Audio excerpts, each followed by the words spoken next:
Hello everyone, this is Sanjeev from interviewbox.tech. Thanks for coming to my channel and watching this video. So today I'm going to talk about loops in Python, like for example for loop and while loop, and as well as I will go over the statements that we use within loops like break, continue. So let's start here. So for loops. So some Python objects like string, list, tuple, and dictionary, those are iterable. That means you can iterate over the elements defined within these data objects. So like for example, the strings can be iterated on every character using index. List and tuple can be iterated on every element in them using index. Dictionary can be iterated on every item using key, and for that we will use the for loop to iterate over these Python objects.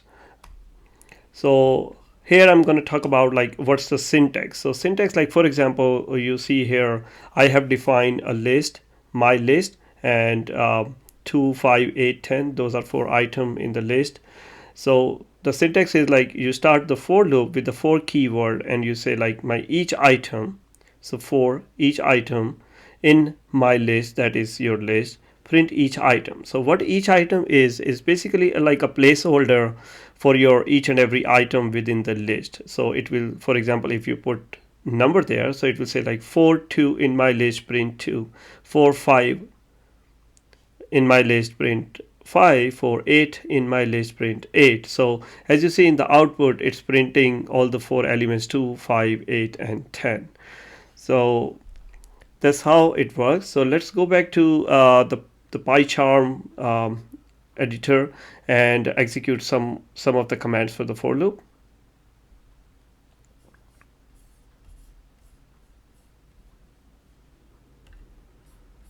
Okay, so here's the PyCharm window. So let's create a new file. I'll say for loop. Okay, so I created this file and let's start executing some of the kind of a command or example. So let's start with the string.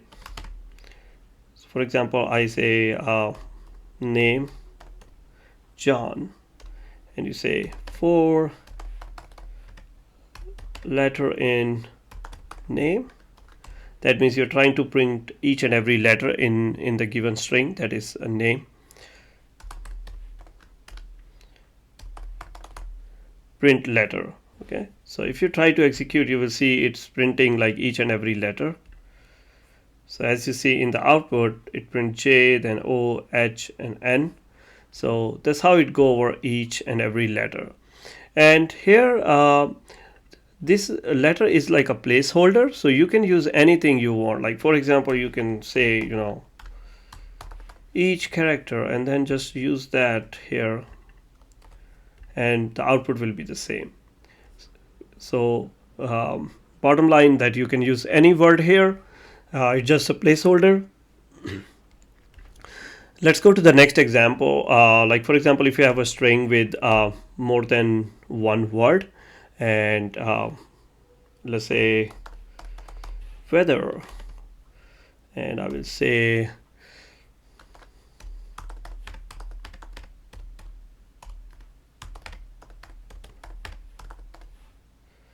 today is a nice sunny day. So you got this, and now you want to print each and every word in your string. So first thing, if you remember from my previous video that I talk about the split method that you can apply on the string to make a list of the words from your string. So we will do the same thing here. So we'll say, for example, I will say weather list, not here, sorry about that, and then I'll just use a split method with my string. So now what is going to do is basically create a list, weather list, with all the words as a different, like as a separate elements from my string. So now I can run the for loop, and I say like for each word in weather list,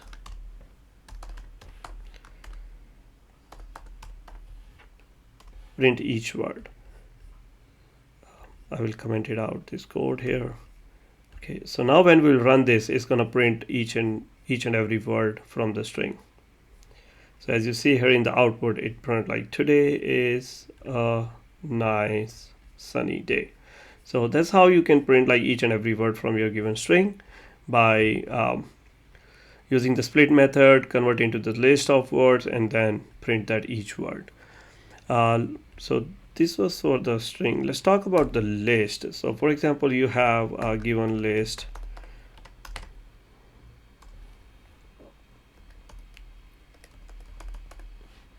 So this is the list that is given, and again you can say for num in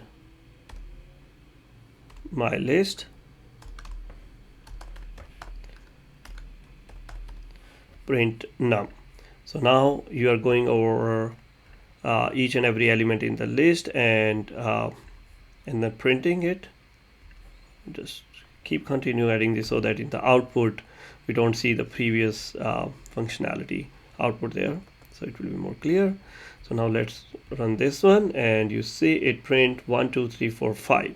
So it's basically going over each and every number in the list. And again, you can use any word here, you can say fish, and it will be the same thing. Okay, so now let's talk about the other thing that for example, you don't want to print your number or item from your list, but you want to do something else. So what you can do is you can say for item in my list, what I'm gonna say, print hi. So you also wanna just print something instead of working on the element. So it will iterate for all the elements, but for each element it just say hi. So if you run this, and you will say just print hi hi hi hi hi. So something like that. So for that kind of functionality, you can also use kind of underscore here. That is basically kind of a placeholder for all your items. So you don't want to define some name. This is some kind of advanced programmer use. Because it's very compact and clean. So if you run this, you will see the same output. So that's you can also use that. Next, I'm going to talk about where you can use this for loop with your list, and what kind of functionality you can use in your program. So for example, it's a list is given, right? I will say my num list is given something like 12, 23, 48, 37, something like that, right? And you want to get what are the numbers are odd and what are the numbers are even in there. So you can say for item in num, right? So first thing, the same thing, you will go each and every item in your list, and you say if item mode 2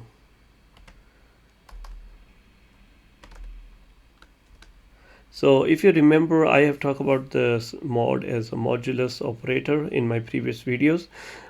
This is basically to check if your number is even or odd.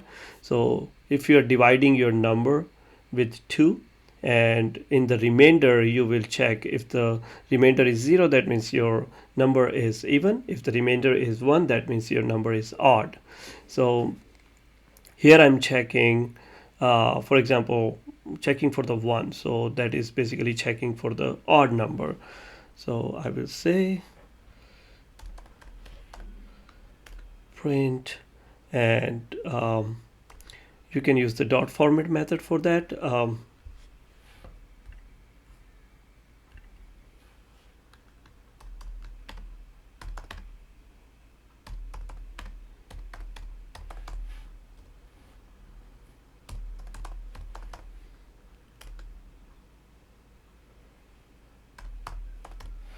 item. So what I'm doing here, I'm checking if the given number mod 2 is double equal to 1. That means it's an odd number. Then I'm printing that odd number here. Else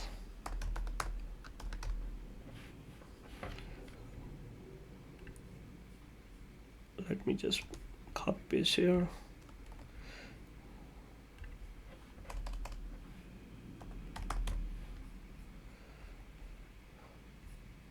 Okay, so now let's run this, comment out this one.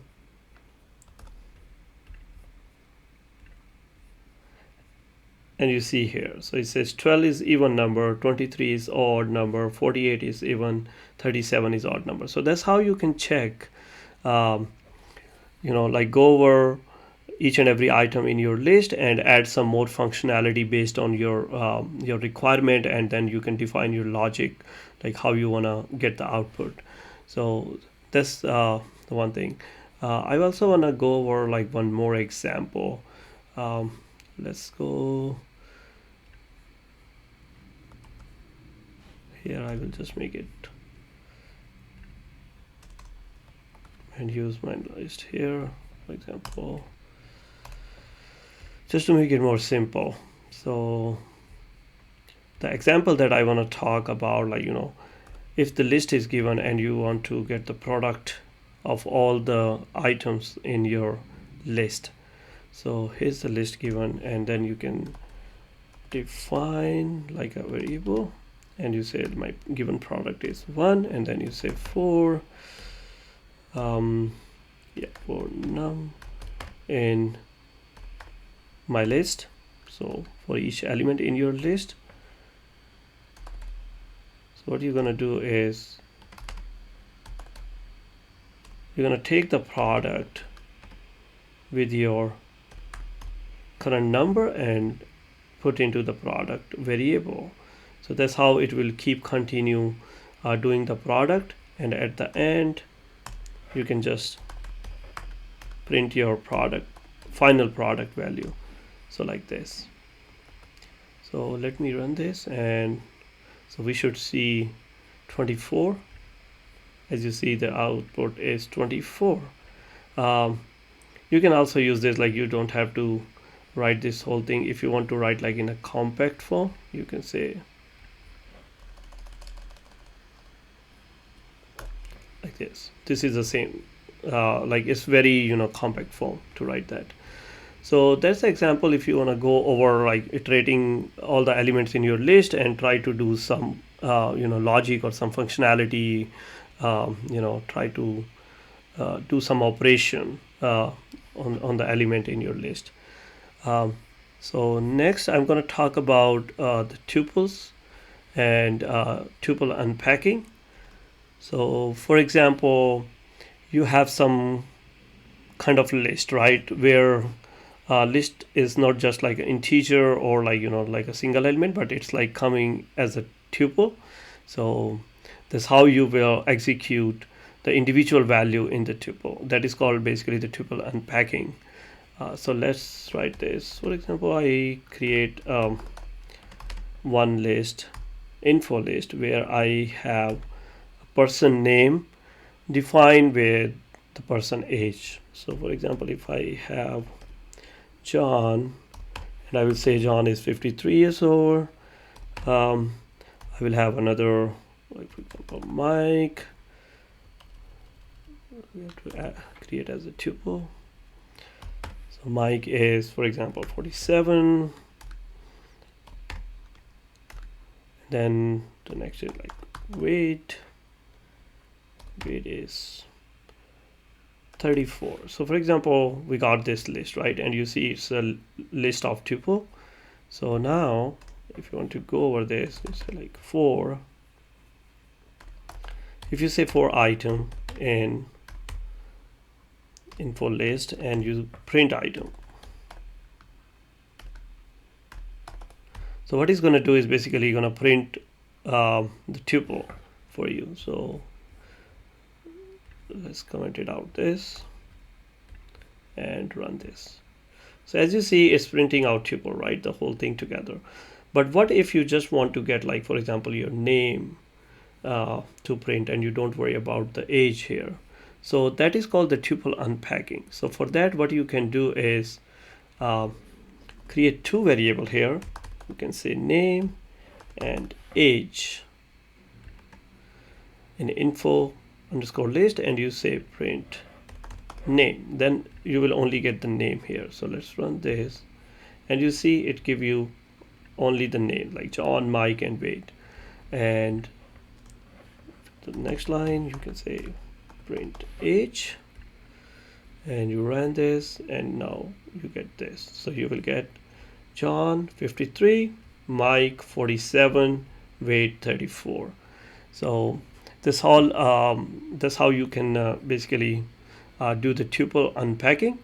And I can show you, like, like in a nice way, that how you can get this is the way, like how you define your output, basically how you want to see. So I will say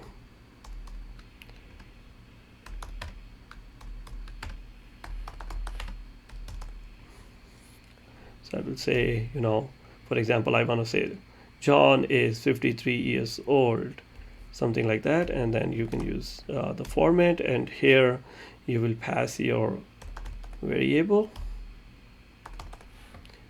and age. And if I commented out this part, and you will see it will be printing very nicely, like John is 53 years old, Mike is 47 years old, like that. So here it's like very nice way to present your data. So this is a dot format method, but there is another one that in the latest Python that you can use, like a f-string method. So f-string method is also like very similar. Is basically you say, so instead of you passing the variable name under format, you just pass right here. So you say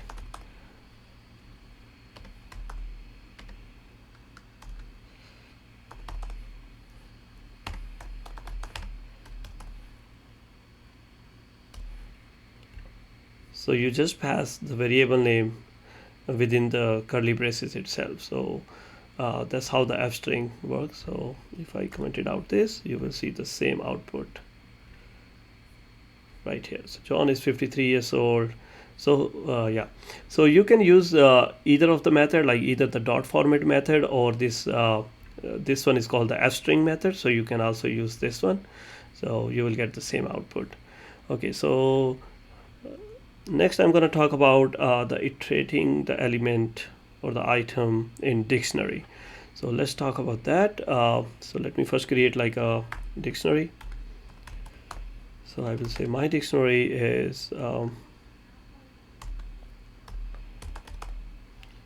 name is John. So I'm creating like a one-person dictionary, and where I'm defining name as a key and value as a John, age as a key and value as like 53. And I will say next is like hobbies. So hobbies are, for example, I can just create one, running. So when I create this dictionary, so now dictionary has two part, right? It has the key and the value, so it's a mapping. So when you will say for I will say yeah, we can just say that. So for item in my dictionary, if you just say that, and if you try to print item, right, so what it's going to do, you will see by default it's going to take the key and give you the key printing here. So let's run this, and as you see it says name, age, and hobbies. So these are all the key values. Let's comment it out this thing.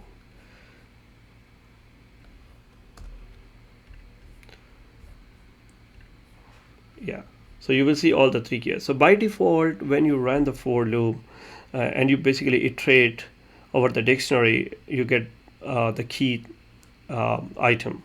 So if you want to get the value, what you have to do is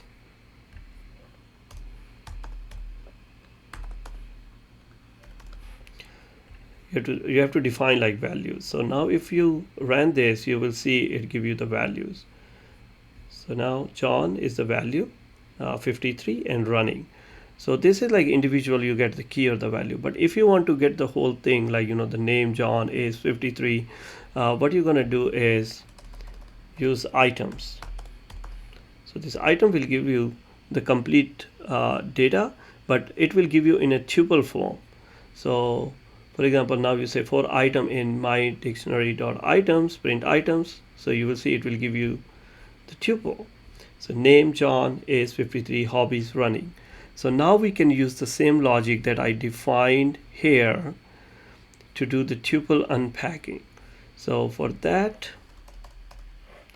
same thing you can do. Name, age,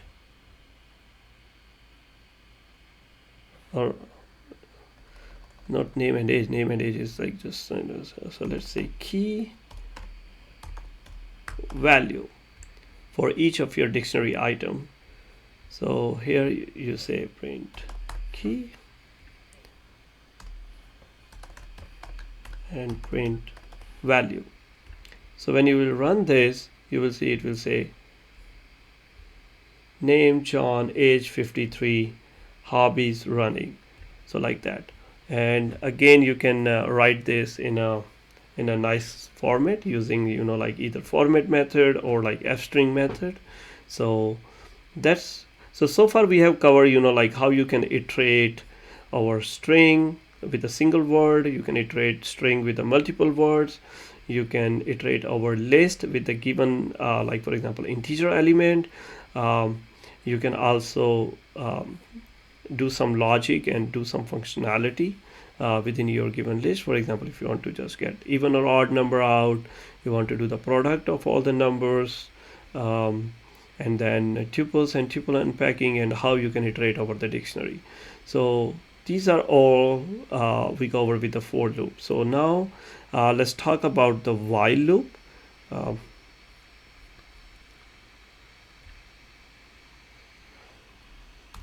So while loop is another form of loop that we use in Python.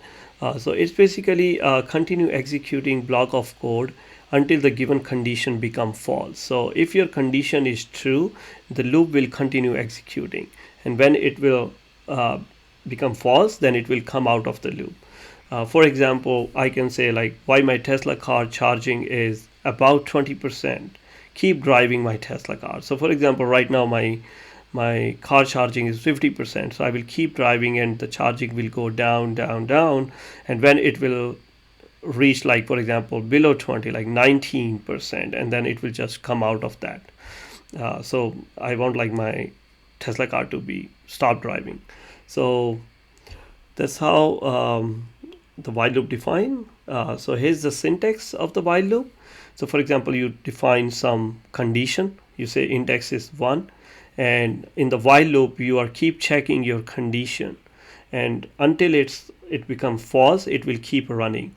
So you say like while my index is less than and equal to 5, print my index. So in the first iteration it will print the value 1, and then you increase your index, and then index become 2, and then it will go back to the top, and it will say 2 is less than equal to 5. Yes, it's true. And then it will print 2. Then you increase your index to 3. It will go back to the while at the top and say 3 is less than equal to 5. It will say yes, that's true. It's print 3. So that's how you see in the output it is printing like 1, 2, 3, 4, 5.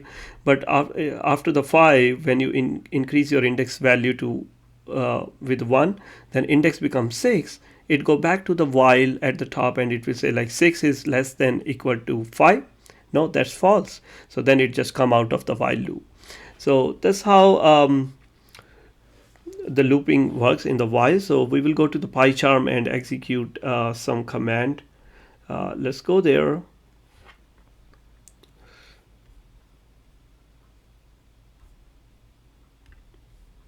Okay, so let's create another file. I will say while loop. So in the while loop, I can go over kind of the same example. we have an index, we define 1, and we say while index is less than equal to 5, print index. So here's the interesting part. So for example, if you just try to run like this, right, you say like while index is less than equal to 5, print index, right? So if you are not incrementing your value to pointing it to, checking in the while condition, and you just try to run like this, your while loop will stuck in like infinite, because index value is not incrementing. It's always be 1, and 1 will always be less than equal to 5, so it will continue running in the while loop and printing like 1 1 1 1 1. So that's where it's always very important to make sure that you increment your variable to basically checking in the while loop, so that it can become false and come out of the while loop. So here,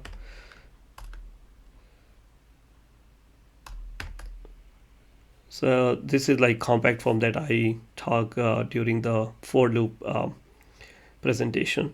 So when we will run these, let's try to run this, and you will see it will print 1 2 3 4 5. So that's how the while loop works. And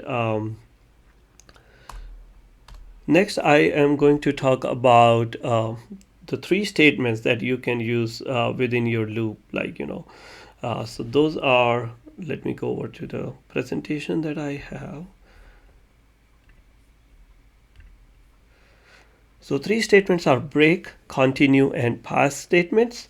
So break, what it does is basically exit out of the current closed and closing loop. So wherever, like for example, in the loop you are doing some printing, and you say, and you're checking in the condition, and wherever you want to exit out of the loop, you put the break there with some logic. And continue is basically go back to the top of your loop. So in your program, whatever the statement or whatever the condition or printing or anything you have defined after the continue, it will not do that. It will go back to the topmost, the part of the loop. And in the pass keyword, if you define this, it does nothing at all. It's just like the place holder there, and it don't execute anything. So now let's go to the PyCharm and execute some command there for the better understanding.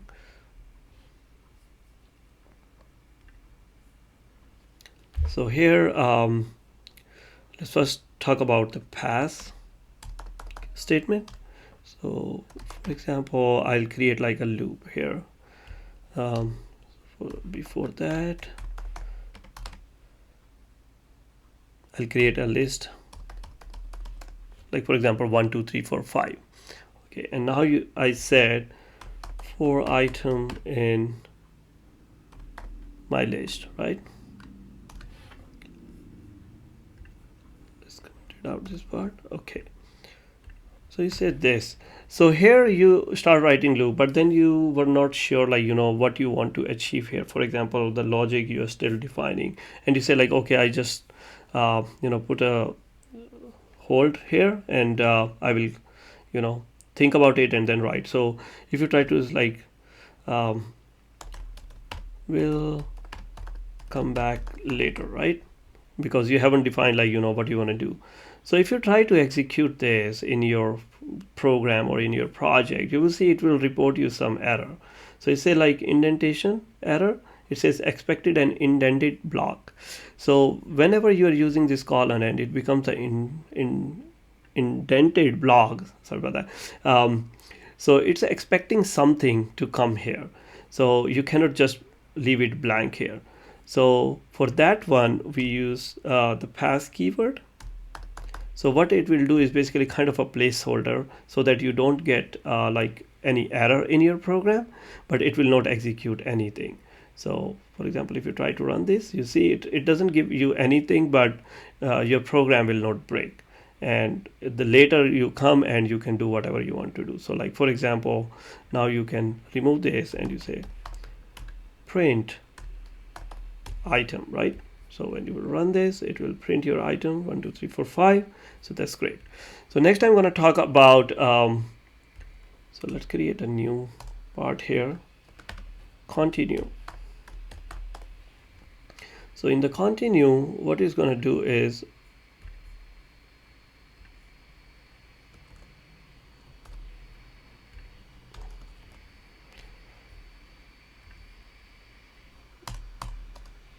so you have your list, and that we defined here, the my list, and you are just printing here. But before that you said like, okay, you know what, I don't want to print number 3 or like number 4, something.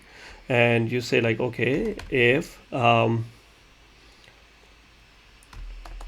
your item, when it will reach there, is 3, then you say like continue. So what it's going to do is basically it will come here, it will check. So the first time it will say your item is first time 1. It will say 1. If 1 is equal to 3, it says no. Then it will come here on the print, it will print 1. Second time it will go to the 2, like the second element, it says 2 equal to 3, not, it will print 2. Third time it will check the 3, your item is 3, so it will say if 3 equal to 3, it says yes. So then it will execute this continue, and what continue will do is basically instead of going to the print, it will go back to here to the next item, that is your 4, and then it will say 4 equal to 3, not, then it will not execute continue, it will come and print the number 4. So let's run this and you will see it will only print 1 2 4 and 5.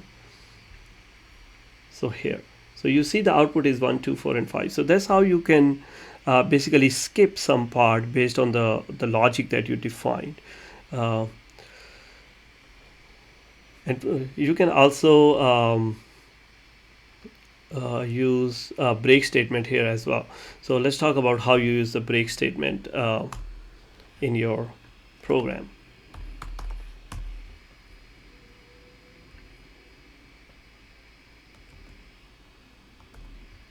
And as I mentioned before, so what break statement do is basically it break out. So continue is just skip that part and keep executing after that. But break is basically completely exit out of the loop. So here you say for item in my list, and you say if item is 4, then instead of continue, say break.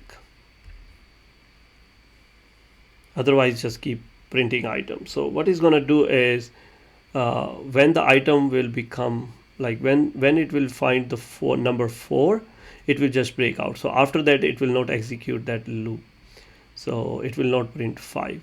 So let's run this and you will see it just print 1 2 and 3, and when it finds 4, it just break out of the loop, and that's it. So that's how you use all the 3 statement like pass, break, and continue within your loop. And that's all for today's video. If you like this video, please press the like button, and please subscribe to my channel. In the following video, I'm going to talk about the method, or you call function, that is like really important. That is basically your kind of a structure in your program, like how you can define the functionality by using the multiple objects and statements and printing statements and all. So that will be very interesting, and after that I will go over the more object-oriented programming. So please stay tuned, more videos are coming, and I'm looking forward to see you guys getting values out of these videos and through my channel. So please subscribe to my channel, and thanks again, and I'll see you guys in the next lecture. Thank you.